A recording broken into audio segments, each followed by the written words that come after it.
Leadership is about actions and behaviours. It inspires people. It's a bit of an art form. I think leadership is all about trust. Getting the best out of the individuals that you're working with. Leadership to me is the sort of magic essence that makes everything in an organisation come together. In order to motivate them to do better. Everybody in an organisation can show leadership, whatever their position. What makes a good leader? Somebody that has passion. Someone who not only sells the vision but actually walks the vision as well. It's inspirational behaviour. Someone who motivates me to keep wanting to achieve more. Someone who is motivating, flexible, trustworthy, enthusiastic, approachable, honest, humble, good looking.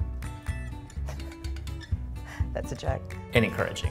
They listen, they take on board comments. Someone who actually cares about people. That is a great leader. The most memorable leader for me of all time is Michael Jordan. My riding instructor for when I used to ride horses. His humility has made him a great leader by earning the respect of his teammates. He was so passionate and had so much belief, and the encouragement that he provided was something that could never be replaced. I think Richard Branson's a great leader, although I don't know him personally. I've got to commend him for his hard work and tenacity to get there.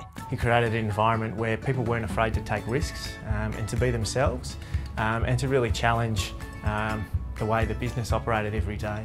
And I get the impression that he's genuinely liked by his employees. John Eales, his first thing was always to compliment his team and to compliment the efforts that his team had made. To me, the humility of the man when he was so obviously victorious was very impressive and quite inspiring. My grandmother.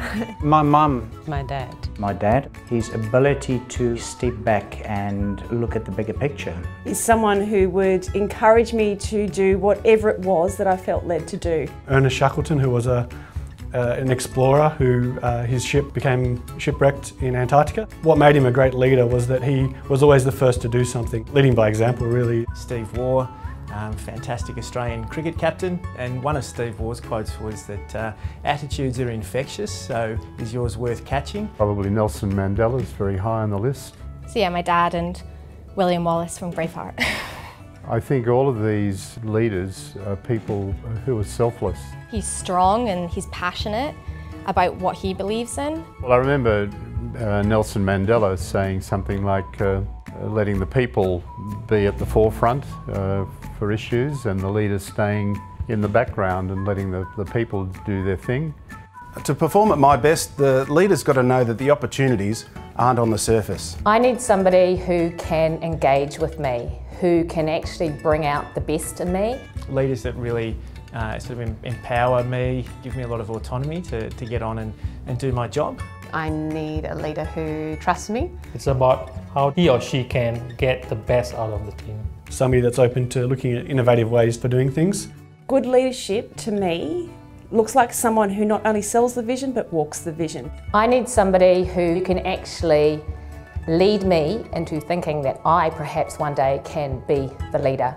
It inspires people to be the best they can possibly be, both in their jobs and in everyday life. They inspire people to do that little bit more, to do extra, to go the extra mile. You feel empowered, you feel encouraged. Inspiration gives you confidence, and confidence gives you the ability to do things you didn't think you could do. Before you become a leader, success is all about growing yourself. But when you become a leader, success is about how you grow others. It's a great feeling when you've been led by a good leader. I think you feel enabled. You feel like that you can rock whatever it is that you want to do at work. The world's your oyster. I know I can do great things. I can do better things. Leadership is unlocking people's potential